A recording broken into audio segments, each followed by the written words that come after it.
يا أيها الذين آمنوا اتقوا الله حق تقاته ولا تموتن إلا وأنتم مسلمون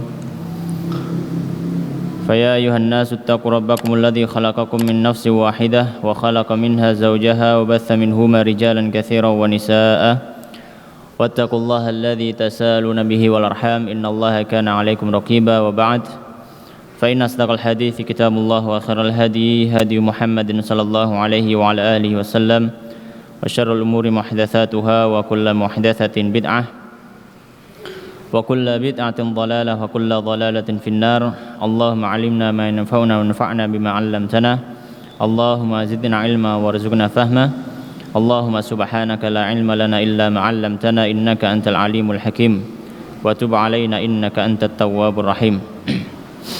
Ma'asyiral muslimin jamaah musalla al-muhajirin rahimani wa rahimakumullah. Alhamdulillah malam hari ini Allah Subhanahu wa taala memberikan kita kesempatan untuk melanjutkan mengkaji kitab Syama'ilun Nabi atau Syama'il Muhammadiyah yang ditulis oleh Imam At-Tirmidzi rahimahullah taala yang wafat tahun 279, yang mana di dalamnya berisi tentang hadis-hadis yang berhubungan tentang biografi Nabi sallallahu alaihi wasallam dan kehidupan juga keseharian Nabi sallallahu alaihi wasallam. Melanjutkan pembahasan yang sebelumnya, masih pada bab tentang sifatu idami Rasulullah sallallahu alaihi wasallam, tentang menu makanan Nabi sallallahu alaihi wasallam. Maka di sini beliau melanjutkan hadis-hadis yang berhubungan dengan menu makanan Nabi sallallahu alaihi wasallam. Faqala al-musannif rahimahullahu taala wa nafa'ana bi ilmihi fid dharain amin. Qala haddatsana Ibnu Abi Umar qala haddatsana Sufyan ibn Uyainah an Wa'il ibn Dawud an ibnihi wa huwa Bakr ibn Wa'il an Az-Zuhri an Anas ibn Malik. Hadis diriwayatkan oleh sahabat yang mulia Anas bin Malik radhiyallahu taala anhu. Qala, beliau mengatakan, aulama, melaksanakan walimah Rasulullah sallallahu alaihi wasallam ala Safiyata, bersama dengan istri beliau Safiyah, bitamrin, dengan kurma, wasawikin, dan juga roti gandum. Jadi di sini Rasulullah sallallahu alaihi wasallam melakukan walimah atau melaksanakan walimatun urs, walimatun nikah, ketika beliau menikah dengan Safiyah. Safiyah itu wanita keturunan Yahudi yang beliau dinikahi oleh Nabi sallallahu alaihi wasallam setelah peperangan Khaybar. Jadi ketika Rasulullah sallallahu alaihi wasallam berperang dengan orang-orang Yahudi di Khaybar, kemudian beliau menang dan beliau mendapatkan tawanan perang. Di antara tawanan perang itu ada Safiyah. Safiyah itu bintu Huyai. Safiyah binti Huyai, dan beliau termasuk anak dari pembesar orang Yahudi. Dan beliau pun dinikahi oleh Rasulullah sallallahu alaihi wasallam, dan Rasulullah sallallahu alaihi wasallam melaksanakan walimah bersama Safiyah dengan masakan hanya kurma dan roti gandum. Di hadis yang lebih lengkap, ini hadisnya hanya sedikit. Di hadis yang lebih lengkap disebutkan bahwasanya Rasulullah sallallahu alaihi wasallam melaksanakan walimah ketika nikah, ya, bini ta'in, di dalam satu nampan saja, yang di dalamnya ada makanan di situ. Jadi walimahnya Rasulullah sallallahu alaihi wasallam itu sangat-sangat sederhana. Sangat-sangat sederhana. Beda dengan keumuman manusia pada hari ini, gitu ya. Walimah macam-macam, enten pecel, rawon, soto, bakso, prasmanan, pilih sendiri, ambil sendiri. Tapi Rasulullah sallallahu alaihi wasallam beliau walimahnya hanya dengan satu nampan yang di situ diisi dengan roti gandum dan juga kurma. Ya, itu adalah walimahnya Rasulullah sallallahu alaihi wasallam. Maka dari hadis ini bisa kita ambil faedah bagaimana qanaahnya Nabi sallallahu alaihi wasallam. Begitu tidak terlalu mempermasalahkan masalah dunia. Yang penting adalah inti dari maksud kegiatan tersebut tersampaikan. Karena walimah itu intinya tujuannya adalah untuk memberikan tahu bahwasanya sedang terjadi pernikahan. Maka selama masyarakat sekitar sudah tahu bahwasanya itu terjadi pernikahan, terlaksanakan pernikahan, maka sudah cukup. Tidak harus mewah, tidak harus dengan hal-hal yang berbagai macam. Kemudian di antara hadis ini memberikan faedah bahwasanya termasuk makanan Rasulullah SAW adalah mencampurkan roti dengan kurma. Ya.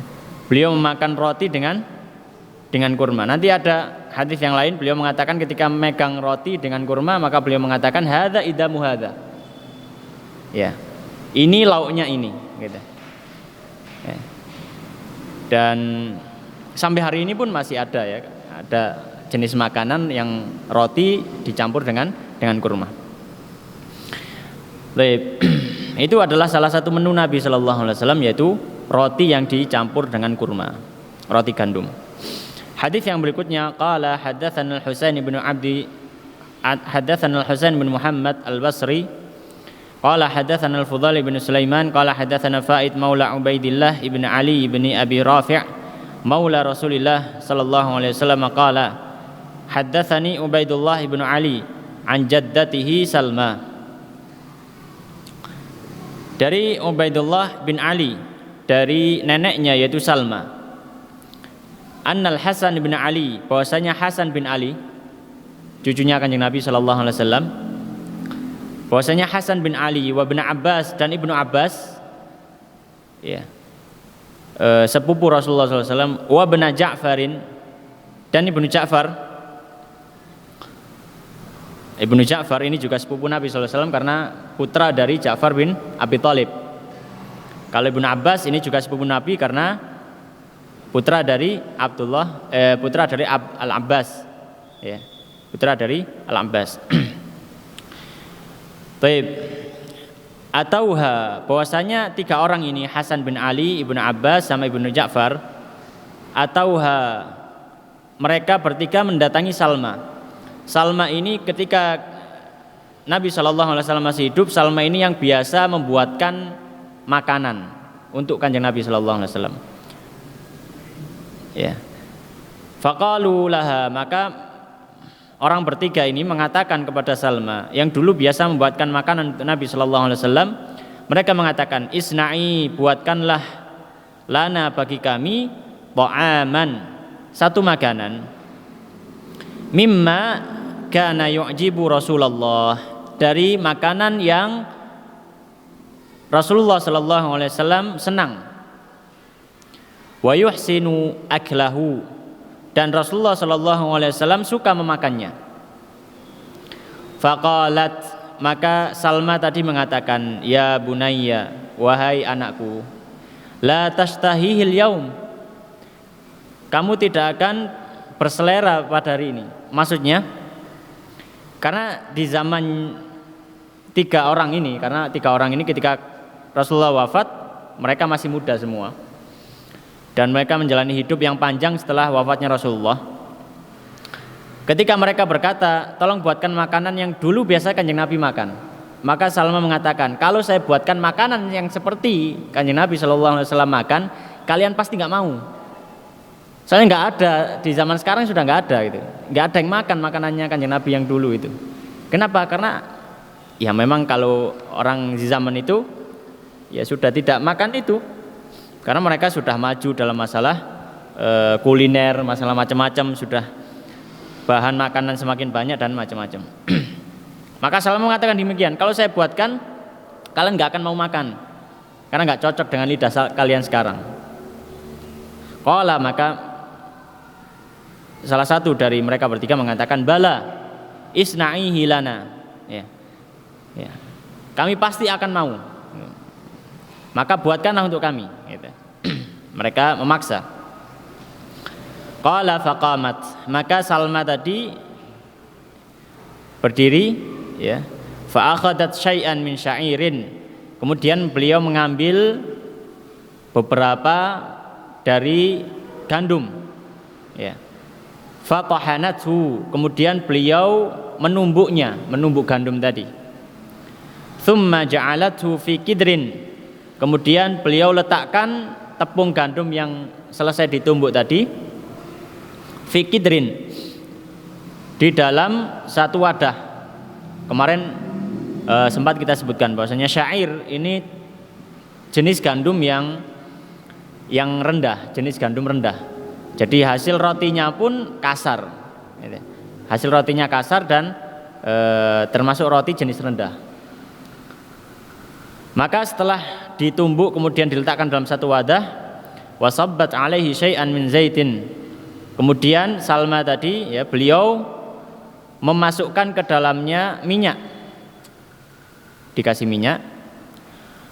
Wadaqatil fulful wa tawabil. Kemudian beliau mulai menumbuk kacang-kacangan dan juga beberapa rempah tawabil, ya. Faqarrabathu ilaihim. Kemudian setelah selesai maka dihidangkan kepada mereka bertiga.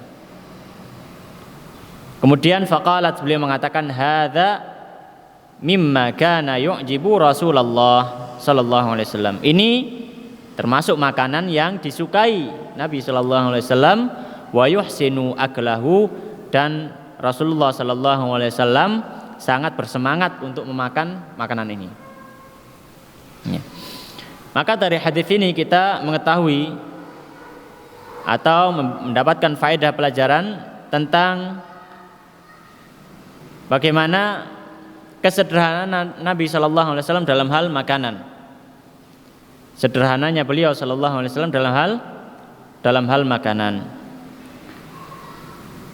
Dan bahwasanya makanan ini akan selalu berkembang, ya, kuliner, ya, itu akan selalu berkembang, akan senantiasa orang berinovasi, ya, membuat makanan jenis baru seperti itu. Makanya tadi disebutkan bahwasanya kalau misalkan zaman ini saya buatkan makanan seperti makanannya Kanjeng Nabi, pasti orang-orang nggak ada yang mau makan.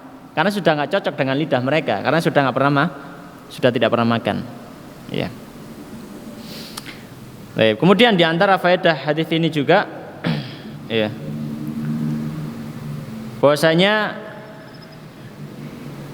di antara menu yang dimakan Nabi Shallallahu Alaihi Wasallam adalah rempah-rempah, tawabil, ya. Tawabil itu rempah-rempah. Jadi di zamannya Nabi Shallallahu Alaihi Wasallam itu di tanah Arab sudah ada impor rempah. Makanya disebutkan tawabil, di sini disebutkan, ya. Tawabil wahia adwiyatun haratun yu'ta biha minal hindi. Tawabil yang ada di zaman Nabi sallallahu alaihi wasallam itu adalah rempah-rempah yang diimpor dari negeri Hindi. Dari negeri Hindi. Negeri Hindi kalau zaman dulu ya termasuk India, termasuk juga Indonesia. Ya mungkin saja termasuk rempahnya Kanjeng Nabi itu berasal dari Indonesia, wallahu alam. Ya. Jadi yang jelas bahwasanya termasuk yang dimakan Nabi Shallallahu Alaihi Wasallam adalah makanan yang berempah. Ya, makanan yang berempah. Ya. Maka termasuk menu Nabi Shallallahu Alaihi Wasallam adalah makanan yang berempah dan boleh bagi kita untuk memberikan rempah-rempah, dan itu termasuk hal yang masuk dalam adat atau tradisi. Ya, selama rempahnya itu tidak mengandung hal-hal yang diharamkan oleh syariat, maka tidak mengapa. Karena ada beberapa rempah-rempah yang hari ini, bukan rempah-rempah ya, bumbu masakan yang hari ini yang dilarang oleh syariat. Misalkan ada beberapa masakan yang dicampur dengan wine, dicampur dengan anggur, khamr. Ya, ada beberapa masakan yang dicampur seperti itu. Maka kalau masakan dicampur dengan khamr, apapun namanya, apakah wine atau apapun lah, ya, ketika dimasukkan, ya, khamrnya saja haram dan najis dan makanannya menjadi najis, maka tidak boleh. Ya. Baik. Dan beberapa bumbu yang lain, misalkan yang minyak babi atau yang apa itu, maka tidak boleh. Ya. Tapi selama rempah itu adalah rempah yang diperbolehkan secara syariat, maka tidak mengapa dipakai Tapi kalau sudah keluar dari syariat, bahkan diharamkan, dilarang oleh syariat, maka tidak boleh untuk dipakai. Kemudian di antara faedah hadis ini adalah semangat para sahabat Nabi Shallallahu Alaihi Wasallam dalam usaha mereka mengikuti Nabi Shallallahu Alaihi Wasallam, meskipun itu hal-hal yang dirasa bukan masuk dalam syariat. Kalau masalah makanan ini kan nggak masuk syariat. Makanan kan kehidupan sehari-hari biasa saja, kebutuhan manusia, cara untuk hidup, untuk makan. Ya, maka tidak masuk dalam masalah syariat.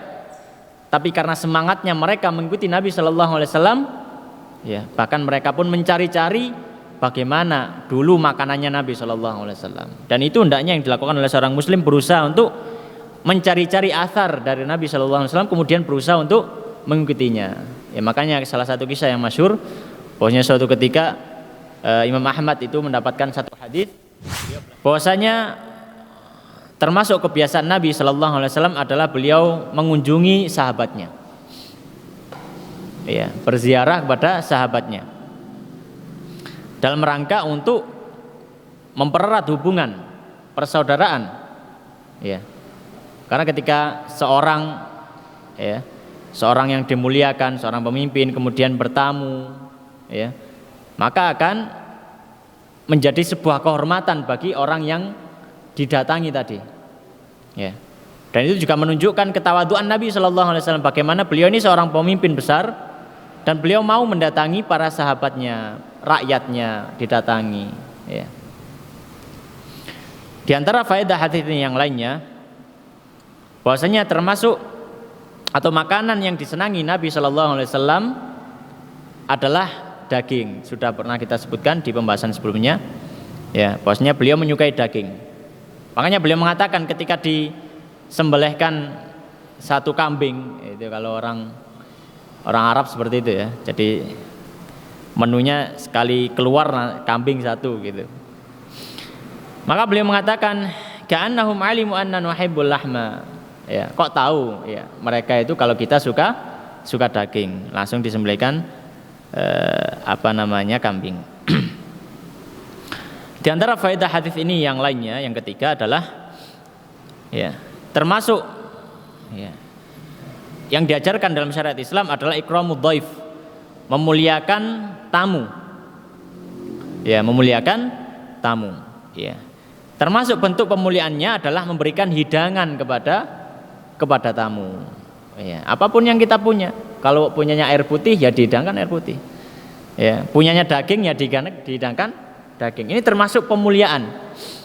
Dan di antara bentuk pemuliaan tamu itu adalah memberikan jamuan makan. Ya. Ya. Bahkan dalam surat Al-Hasyr itu, ya, walladzina tabawwa'u ad-dara wal imana min qablihim yuhibbuna man hajara ilaihim wa la yajiduna fi sudurihim hajatan mimma utu wa yu'thiruna 'ala anfusihim walau kana bihim khassasah. Di tafsir ayat itu, ya, di surat Al-Hasyr, itu kisahnya kan ada orang Ansor, ya, Kanjeng Nabi punya tamu, kemudian bertanya siapa yang mau menerima tamuku malam ini, maka ada orang Ansor yang mengatakan saya ya Rasulullah. Kemudian ketika datang ke rumah ditanya istrinya ada makanan, nggak ada, kecuali makanan untuk anak-anak. Maka ya sudah, hidangkan makanan untuk anak-anak itu dan anak-anak tidurkan, nggak usah makan, biar makanannya dimakan tamu. Itu sampai diturunkan ayat dalam masalah ikramud dhaif, dalam masalah memuliakan tamu dengan hidangan. Bahkan sampai anak-anaknya nggak makan, keluarganya nggak makan, yang penting tamunya makan. Wa yu'thiruna 'ala anfusihim, dan mereka itu mengutamakan orang lain daripada diri mereka sendiri, walau kana bihim hasasah, meskipun mereka sendiri butuh. Baik. Makanya Rasulullah SAW bersabda, ya, man kana yu'minu billahi wal yawmil akhir falyukrim dhaifahu. Siapa yang beriman kepada Allah dan hari akhir, maka hendaknya dia memuliakan tamunya. Kemudian hadis yang berikutnya, qala hadatsana Ibnu Abi Umar, qala hadatsana Sufyan, qala hadatsana Abdullah bin Muhammad ibn Aqil, annahu sami'a Jabiran. Qala Sufyan, berkata Sufyan, wa hadatsana Ibnu Munkatsir an Jabir. Hadis ini diriwayatkan oleh Jabir radhiyallahu taala anhuma. Qala, beliau mengatakan, kharaja Rasulullah, suatu ketika Rasulullah sallallahu alaihi wasallam keluar pergi, wa ana ma'ahu, dan saya bersama beliau, yaitu Jabir tadi. Fadakhala ala imra'atin minal ansari, maka beliau pun bertamu kepada seorang wanita dari kalangan kaum Ansor. Fadzabahat lahu syatan, maka beliau pun menyembelih, atau wanita tadi menyembelih untuk Nabi sallallahu alaihi wasallam syatan, seekor kambing.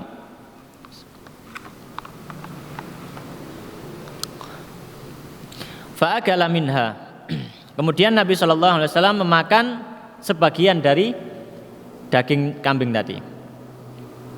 Wa atathu bikina'in min rubtabin, kemudian wanita tadi datang membawa satu keranjang yang berisi kurma muda, kurma yang rutab, itu kurma yang masih ada airnya. Fa'akala minhu, maka Rasulullah pun memakan sebagian atau beberapa dari kurma yang masih basah tadi. Tsumma, kemudian tawaddo'a lidzuhri, beliau wudu untuk salat zuhur. Wa shalla, kemudian beliau salat. Tsumman sarafa, kemudian beliau kembali.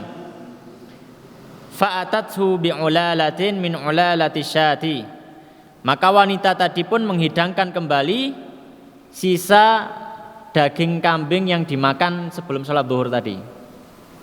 Fa'akala, kemudian Nabi pun makan lagi. Tsumma, kemudian beliau salat al-asra, salat asar. Walam yatawaddo, dan beliau tidak berwudu kembali. Baik.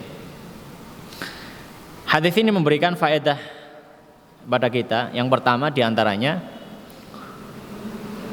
bahwasanya ketika beliau berpergian, Kanjeng Nabi sallallahu alaihi wasallam beliau berpergian, beliau biasanya mengajak sahabatnya, entah itu Anas bin Malik atau Abu Hurairah atau yang lainnya, atau sahabat Umar, Abu Bakar. Pokoknya ketika beliau keluar, beliau jalan gitu, ya, maka beliau biasanya mengajak sahabatnya. Beliau mengajak sahabatnya, ya. Dan ini termasuk ketawaduan Nabi Sallallahu Alaihi Wasallam, ya, ketawaduan Nabi Sallallahu Alaihi Wasallam, di mana beliau mau berjalan bersama dengan para sahabatnya. Kemudian di antara faedah hadis ini yang berhubungan dengan menu makanan Nabi Sallallahu Alaihi Wasallam, bahwasanya termasuk makanan yang disukai Nabi adalah daging kambing, daging kambing. Beliau ini suka sekali dengan daging kambing. Dan para sahabat mengetahui hal tersebut. Maka ketika datangi Nabi Sallallahu Alaihi Wasallam, maka para sahabat biasanya menyembelihkan untuk beliau kambing. Ya. Kemudian di antara faedah hadis ini, ya, di antara faedah hadis ini adalah hendaknya ketika makan, ya, mencukupkan dengan apa yang mengenyangkan dirinya. Jadi kalau misalkan ada makanan yang banyak, kalau makanan itu bisa disimpan, ya, kalau makanan itu misalkan bisa disimpan, kalau makan kemudian nggak habis, kira-kira seperti itu, nggak habis, maka disimpan saja, nggak perlu dipaksakan untuk makan. Ya. Kalau misalkan bisa disimpan saja. Ya.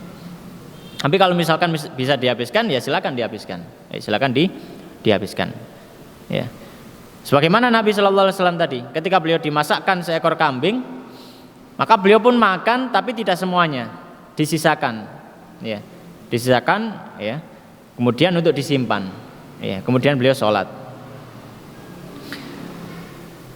Dan di antara faedah hadis ini juga, ya, bahwasanya boleh makan dengan jangka atau jarak waktu yang tidak terlampau panjang, ya, dengan jangka atau jarak waktu yang tidak terlampau panjang. Makanya kalau di zamannya Nabi SAW itu tidak mengenal makan 3 kali sehari. Jadi aturan makan 3 kali sehari itu tidak dikenal di zaman beliau, ya. Atau di zaman sahabat pun tidak dikenal, ya. Ya, kalau Nabi SAW itu kalau ada makanan yang dimakan, Kalau seringnya nggak ada ya nggak makan. Gitu. Ya, faidan ana shaim. Kalau begitu saya puasa. Ya.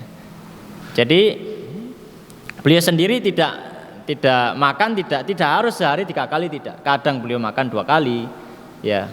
Kadang beliau makan ya kadang sekali. Ya. Kalau misalkan beliau puasa kemudian beliau nyembung gitu ya, disambung. Ya, pokoknya disambung ya. Maka beliau cuma buka plus sahur gitu. Buka plus sahur terus puasa lagi, kadang seperti itu. Ya.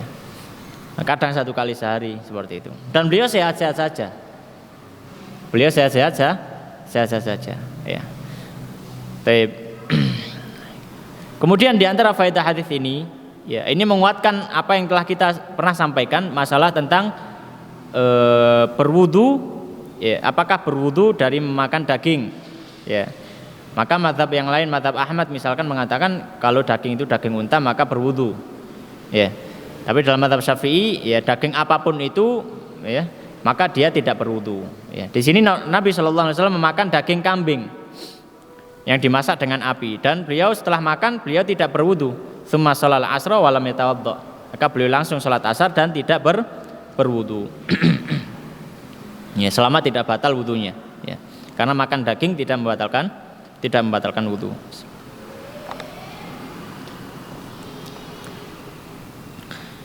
Kemudian hadis yang berikutnya, qala hadatsana Al-Abbas ibnu Muhammad Ad-Duri, qala hadatsana Yunus ibnu Muhammad, qala hadatsana Fulaih ibnu Sulaiman, an Utsman ibnu Abdurrahman, an Yaqub ibnu Abi Yaqub, an Ummil Munzir qalat. Dari Ummu Munzir, beliau mengatakan, dakhala alayya Rasulullah sallallahu alaihi wasallam suatu ketika pernah datang bertamu ke rumah. Wa ma'ahu Aliyun, dan bersama beliau ada sahabat Ali. Ya, jadi kalau tadi ditemani sahabat Jabir, sekarang beliau pernah suatu ketika bertamu juga, ya, tapi beliau bersama sahabat Ali. Walana dawali mu'allaqah, dan kami punya dawali. Dawali itu kurma atau anggur juga bisa, yang dipotong tangkainya dan di situ masih ada buahnya. Ya. Jadi buah yang masih dengan tangkainya kemudian digantung, mu'allaqatun. Ya. Kalau mungkin yang lebih familiar di kita mungkin pisang, ya. Jadi pisang dengan cengkeh, kalau bahasa Jawa apa ya bahasa Indonesianya. Jadi gedang sak cengkeh gitu misalnya, sambil sudah masih ada batangnya, masih ada masih nempel semua gitu, ya, seperti itu. Jadi buah yang masih disertai tangkainya itu namanya daliyah, jamaknya dawali. Nah, sahabat wanita Ummul Munzir tadi mengatakan di rumah itu ada kurma yang masih dengan tangkainya digantung. Qalat, maka sahabat wanita tadi mengatakan, faja'ala Rasulullah, maka Rasulullah sallallahu alaihi wasallam ya'kulu, mulai makan buah tadi, kurma tadi yang masih ada di tangkainya, ya, dipetik dulu gitu. Wa Aliyun ma'ahu ya'kul, dan Ali juga ikut makan. Faqala, maka bersabda Rasulullah sallallahu alaihi wasallam li Aliyin, kepada Ali, mah ya Ali, fa innaka naqih, ya, wahai Ali, ya, kamu itu baru sembuh, jangan makan ini, katanya Rasulullah SAW seperti itu. Qalat, maka sahabat wanita tadi mengatakan, fajalasa Aliyun, maka Ali pun duduk nggak jadi makan. Wan Nabiyyu, dan Nabi SAW yakul, beliau tetap makan. Qalat faja'altu lahum, ya, maka sahabat wanita tadi mengatakan faja'altu lahum, kemudian saya pun menghidangkan pada mereka silqan wa sya'iran, ya, satu buah makanan dan juga gandum, ya, satu buah makanan dan juga gandum, ya. Faqala Nabi, maka Nabi sallallahu alaihi wasallam berkata li Aliin, kepada Ali, min hadza fa'asib. Ya. Wahai Ali, makanlah ini, yaitu gandum dengan sayur tadi, ya. Silkon itu satu jenis sayur, ya. Jadi gandum dimakan dengan sayur. Min hadza fa'asib, maka Rasulullah mengatakan, wahai Ali, makanlah ini, gandum dan sayur ini. Fa inna hadza awfaqu laka, bahwasanya ini lebih cocok untukmu. Ya, ini lebih cocok untukmu, itu cocok untuk kesehatanmu, gitu ya. Maka di sini ada beberapa faedah yang bisa kita ambil, ya, dari hadis ini. Yang pertama, ya, sebagaimana hadis yang sebelumnya, bahwasanya Nabi SAW ini, ya, beliau sering bertamu kepada para sahabat. Itu sebagai wujud perhatian Nabi SAW kepada para sahabat. Ya, bentuk perhatian pemimpin terhadap masyarakatnya. Ya. Kemudian di antara faedah hadis ini juga, ya, bagaimana perhatian Rasulullah SAW terhadap sahabatnya, dalam hal ini Ali, bahkan dalam hal kesehatan. Ya, naqih, ya, beliau mengatakan ketika Nabi melihat ada kurma di kantung, beliau ngambil, ya, mutek, kemudian beliau makan. Ali ikut mutek terus makan. Maka Nabi tahu, maka beliau mengatakan, mah ya Ali, ya, fa innaka naqih. Ali, jangan makan, kamu baru sembuh, jangan makan ini nggak cocok untuk orang yang baru sembuh, kata beliau sallallahu alaihi wasallam. Ya, buah kurma tadi, buah kurma atau anggur, ya, bisa kurma atau anggur. Ya, ini bentuk perhatian Nabi sallallahu alaihi wasallam, ya. Maka ini juga memberikan pelajaran bagi kita, hendaknya kita perhatian terhadap saudara kita dalam masalah kesehatannya, ya. Kalau misalkan teman kita ada yang sakit, maka kita beri nasihat, ya. Mungkin kamu minum ini, makan ini, dan seterusnya, jangan makan ini, seperti itu, ya. Dan beliau ketika dibuatkan gandum dengan sayur, maka beliau mengatakan pada Ali, ya, famin hadza fa'asib. Ya, kalau ini enggak apa-apa Ali, kamu makan. Ya, ini cocok buat kamu. Ya, untuk proses penyembuhan, gitu. Di antara faedah hadis ini juga, ya, Rasulullah memberikan isyarat bahwasanya menjaga kesehatan itu lebih diutamakan daripada mengobati. Makanya dalam pepatah Arab mengatakan dirhamul wiqayah afdalu min qintaril ilaj. Ya. Bahwasanya satu dirham yang digunakan untuk menjaga kesehatan itu lebih baik daripada banyak dinar, ya, uang yang banyak digunakan untuk pengobatan. Ya. Maka pengobatan yang terbaik adalah dengan menjaga kesehatan. Ya. Di sini Rasulullah SAW menyebutkan kepada sahabat Ali, memberikan memberikan pengertian kepada sahabat Ali, ya. Niki aja dipangan, niki gak apa-apa pangan. Jadi ngajari sirian, ya. Iki gak oleh, iki kok tambah loro asam urate, ya, kumat diabetesnya misalkan, gitu ya, darah tinggi. Kalau ini nggak masalah kamu makan. Ya, jadi Rasulullah mengajari seperti itu, daripada nanti dimakan malah sakit. Ya, ini syarat juga. Kemudian di antara faedah hadis ini yang lainnya adalah bolehnya makan sambil berdiri. Nah, ini mungkin yang sering kita dengar bahwasanya termasuk yang sunnah itu adalah makan dengan duduk, gitu ya. Tapi kita katakan, ya mungkin ada beberapa ulama yang berpendapat seperti demikian. Tapi banyak juga di antara ulama yang berpendapat makan boleh dengan berdiri. Ya, makan boleh dengan berdiri, dan minum juga boleh. Ya, diambil dari hadis ini tadi. Ketika Ali nggak boleh makan, kemudian apa yang dilakukan Ali? Fajalasa. Maka Ali ketika nggak boleh makan kurma atau anggur tadi, maka beliau duduk. Beliau duduk. Ya. Kita tahu dari situ bahwasanya ketika beliau duduk karena nggak boleh makan anggur tadi, maka ketika itu Rasulullah sedang berdiri dan Ali sebelumnya juga berdiri. Ya. Baik. Ini mungkin dalilnya nggak kuat. Ya, mungkin ada yang ngomong nggak kuat. Maka kita katakan dalam kitab Riyadhus Shalihin disebutkan, ya, tentang hadis bahwasanya Nabi SAW meminum sambil berdiri. Kalau misalkan ada yang mengatakan, loh, itu khusus untuk minum air zam-zam. Kita biasanya dengar seperti itu. Itu khusus untuk minum air Zam-Zam. Maka kita katakan Imam Nawawi mendatangkan hadis yang lain. Yang hadisnya diriwayatkan oleh sahabat Ibnu Umar. Ibnu Umar mengatakan, kunna na'kulu wa namshi wa nashrabu wa nahnu qiyamun.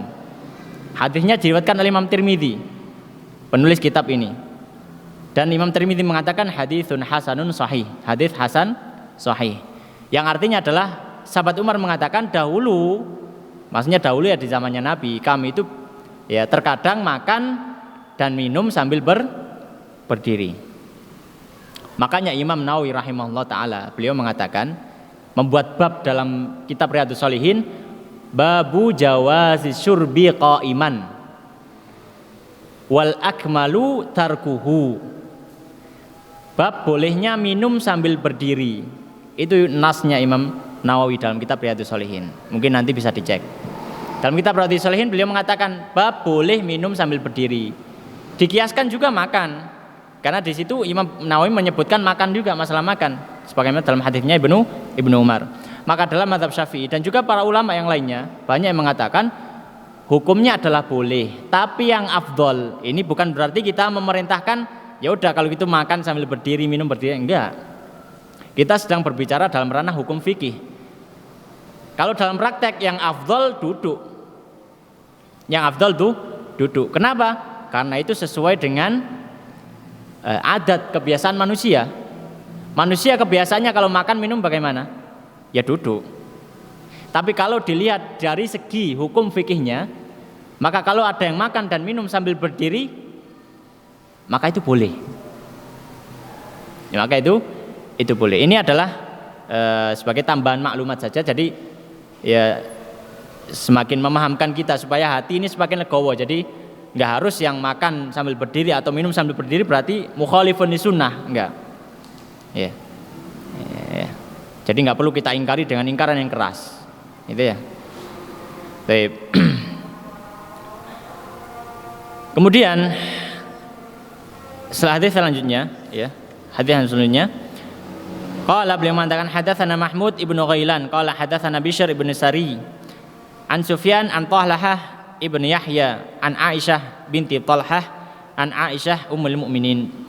Dari Aisyah, Bunda Aisyah radhiyallahu taala anha, qalat beliau mengatakan kana Nabi adalah Nabi sallallahu alaihi wasallam ya'tini, beliau mendatangi diriku fayaqul, dan beliau mengatakan aindaki ghadaun, apakah kamu punya makanan, ya, apakah kamu punya makanan? Fa'aqulu, maka Sayyidah Aisyah mengatakan la, tidak ada Rasulullah. Fayaqulu, maka Rasulullah menjawab inni shaim, kalau gitu saya puasa saja.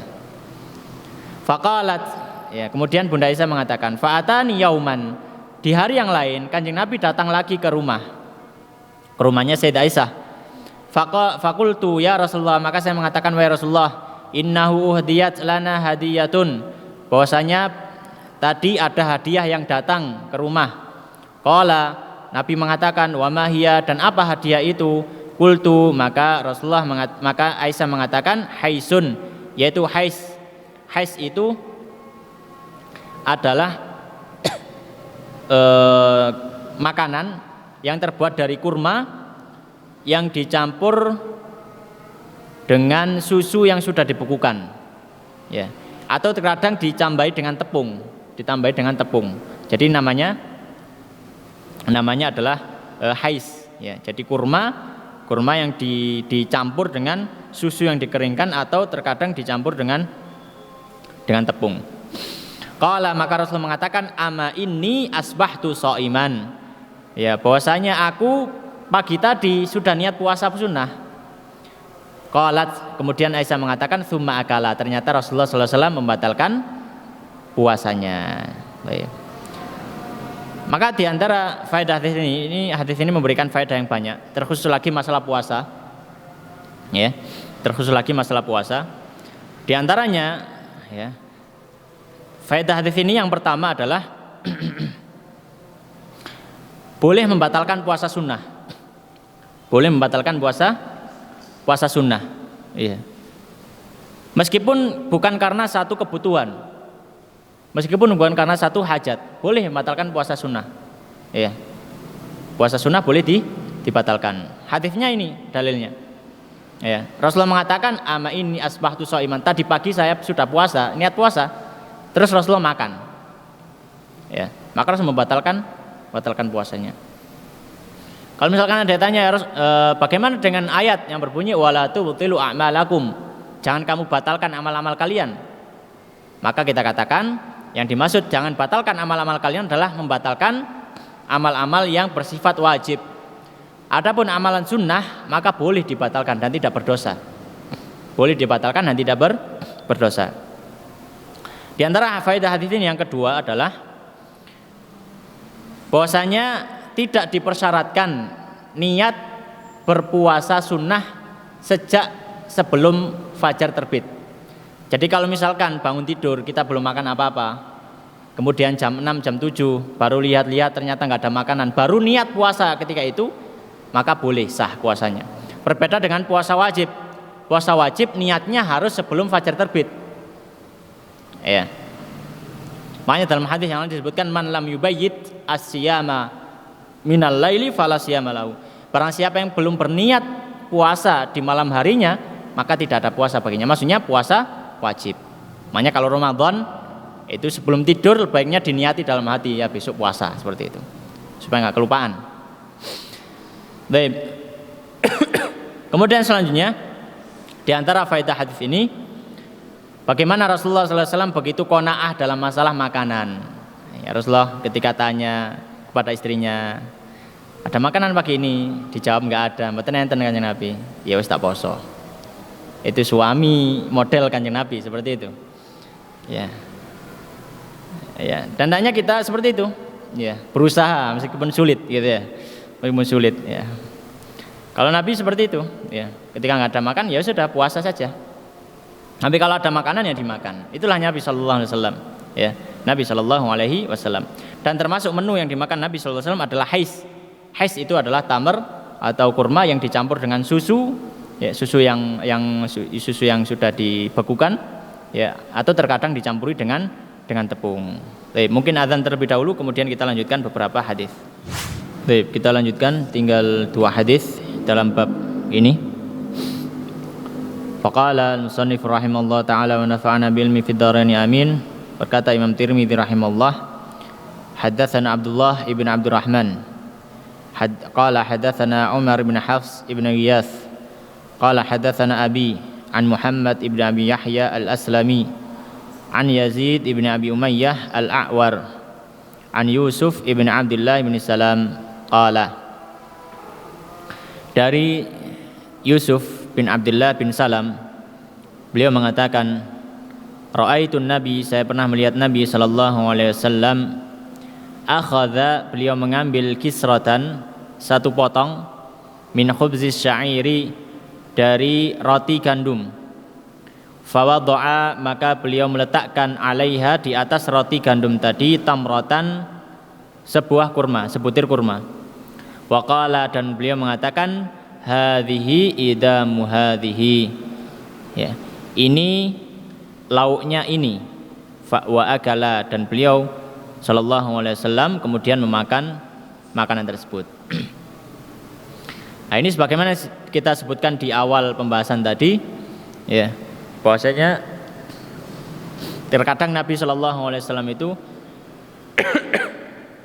makan kurma dengan roti. Ya, makan kurma dengan roti.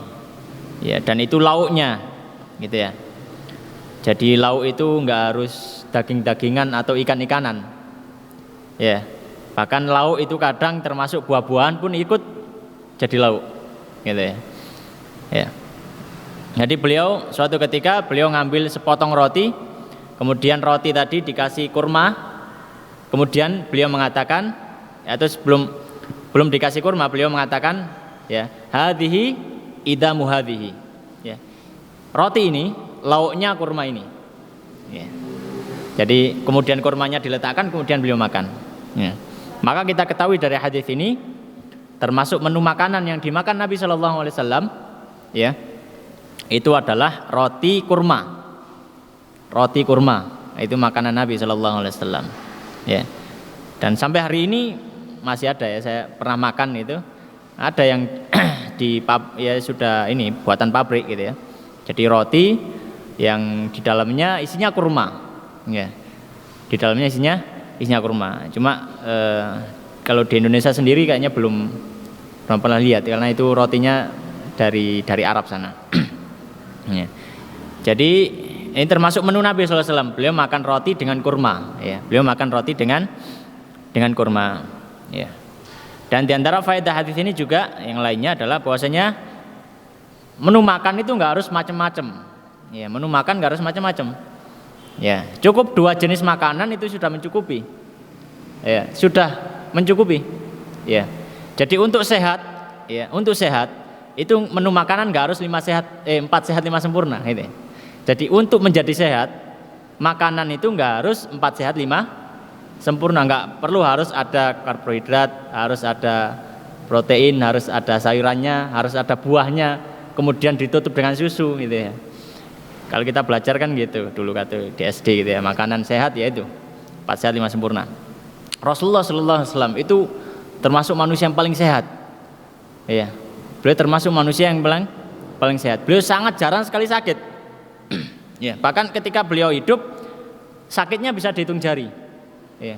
Sangat jarang sekali sakit yang maksudnya sakit karena imunitas tubuh atau tubuh yang menurun ya. Kalau sakit karena kena pukulan perang ya sering gitu ya. Termasuk di perang Uhud sampai gigi beliau patah. Tapi kalau sakit demam, pilek atau apa gitu ya. Bahkan ketika Rasulullah pindah ke Madinah, hampir semua sahabat yang datang dari Mekah itu sakit. Karena Madinah itu hawanya beda dengan Mekah. Ya. Jadi ketika para sahabat yang di Mekah ini Abu Bakar, Umar, Ibnu Mas'ud, sahabatnya datang ke Madinah sakit. Hampir semuanya datang sakit. Nabi sehat. Gitu.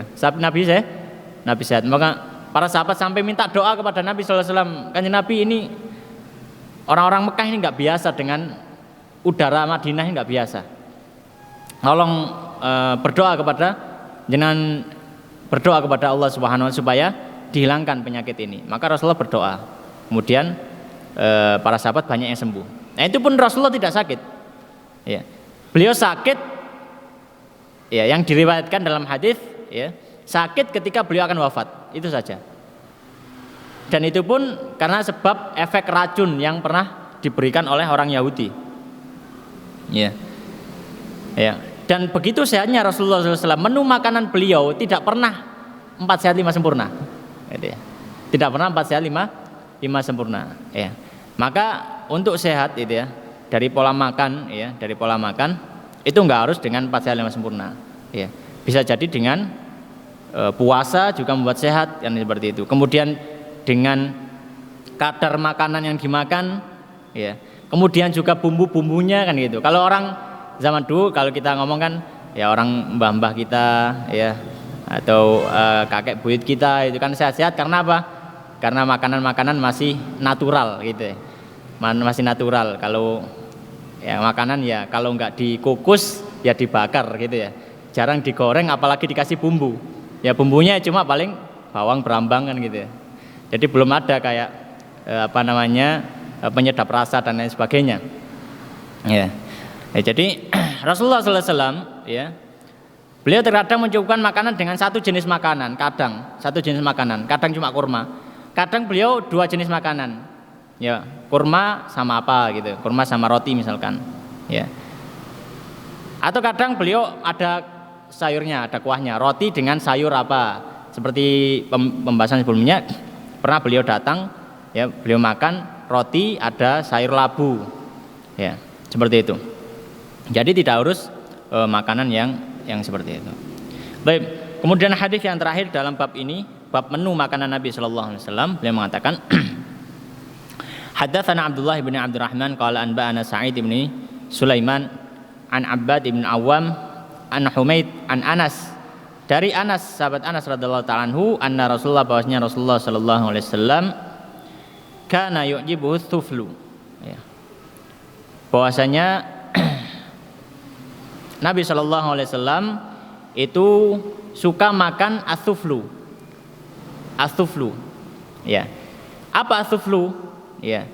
Qala Abdullah, maka perawi hadis ini yaitu gurunya Imam Tirmidzi, Abdullah bin Abdurrahman tadi mengatakan as-suflu itu adalah yakni ma baqiya minat ta'am. Ya. Makanan yang tersisa. Ya. Di sini disebutkan di Syekh Al-Bajuri, beliau mengatakan maksudnya as-suflu itu adalah ma baqiya minat ta'ami fi asafili al-kidri wal dhuruf. As-suflu itu adalah sisa makanan ya, atau makanan yang menempel di dasar wadah, panci atau yang jenisnya. Ya. Jadi keraknya gitu ya. Kalau orang Jawa mengatakan apa? Intip gitu ya. Kalau nasi berarti intip ini, intip. Jadi makanan kan biasanya kalau dimasak itu nempel di bagian bawah, itu namanya intip. Nah, itu kan Nabi sallallahu alaihi wasallam itu suka makanan itu. Nah, jadi ketika masak ya kemudian beliau habiskan ya sampai makanan yang tersisa di bawah dari wadahnya ya. Yang biasanya orang langsung dibuang gitu aja, beliau habiskan. Ya, maka dari hadis ini kita mengetahui ya bagaimana Nabi Shallallahu alaihi wasallam itu sangat memuliakan makanan. Ya, dan beliau berusaha untuk menghabiskan makanan. Ya. Beliau berusaha untuk menghabiskan makanan, bahkan sampai makanan yang di dasar atau menjadi keraknya itu ya, di dasar dari wadah tempat masaknya, kalau kita bisa katakan intip gitu ya. Nah, itu pun Rasulullah SAW memakannya. Nah, juga diantara faedah ini adalah kita ketahui tentang qanaahnya Nabi SAW ya, bahwasanya beliau SAW itu tidak terlalu mempermasalahkan masalah dunia. Yang penting itu halal, yang penting itu bisa dimakan, maka beliau sallallahu alaihi wasallam memakannya. Demikian pembahasan kita pada kesempatan kali ini tentang menu makanan Nabi sallallahu alaihi wasallam. Semoga bermanfaat, memberikan kita pengetahuan baru dan kita bisa berusaha untuk mengikuti apa yang dicontohkan oleh Nabi sallallahu alaihi wasallam. Demikian Allah taala alam wa sallallahu ala sayyidina Muhammadin wa ala alihi washabihi ajma'in. Kita tutup dengan doa kafaratul majelis. Subhanakallahumma wa bihamdika asyhadu an la ilaha illa anta astaghfiruka wa atubu ilaik. Wa akhiru da'wana alhamdulillahirabbil alamin. Wassalamualaikum warahmatullahi wabarakatuh.